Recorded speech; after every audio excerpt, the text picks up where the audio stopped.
подписываемся на канал Йормата и выиграйте 100 крутых призов от Huawei. Шоу «Гол на гол». Новые ролики уже на подходе.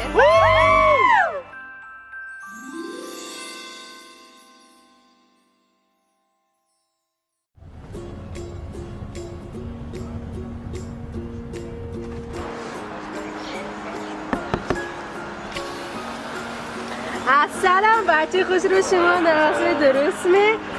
بیا یک صدقه کن به اتختت کشا من چی بگی؟ راو غام نتیما دوشکا مجدد من چی غمی دیم دوشکا دیم الهیم خوشبخت شوی اینه بی خوش و چشمت چی خوش رو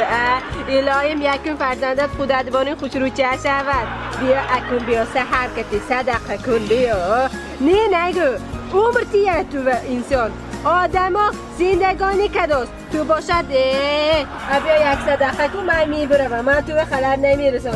همین صدقه کنی که من رفتم دیگه تو اگر صدقه کنی من جا میکنم اینجا ایستاده همین روزی ما گیر راو همین گیر راو وای من نمورم نخود یک سامانیتی همیخی ماشینا من به میه بود که من 100 سامان میدادمه توبه کردم همین یک سامانی هم وای میه بیا نه نگه همین کمتر مرتد نه من یکا چی نمیگم تو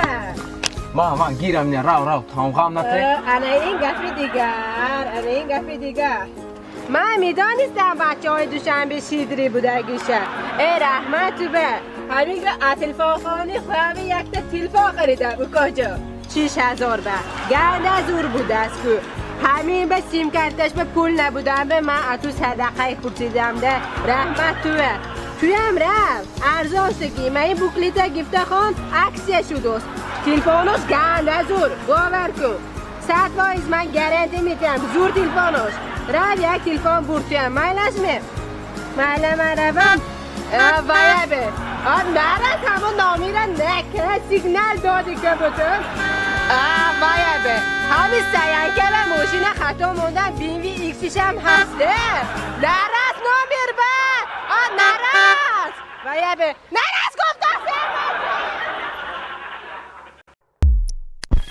دخوه بخطری حیات شما سراغ در شهر دوشنبه مغازه سینان و در شهر خوجند مغازه تخنمیر دخوه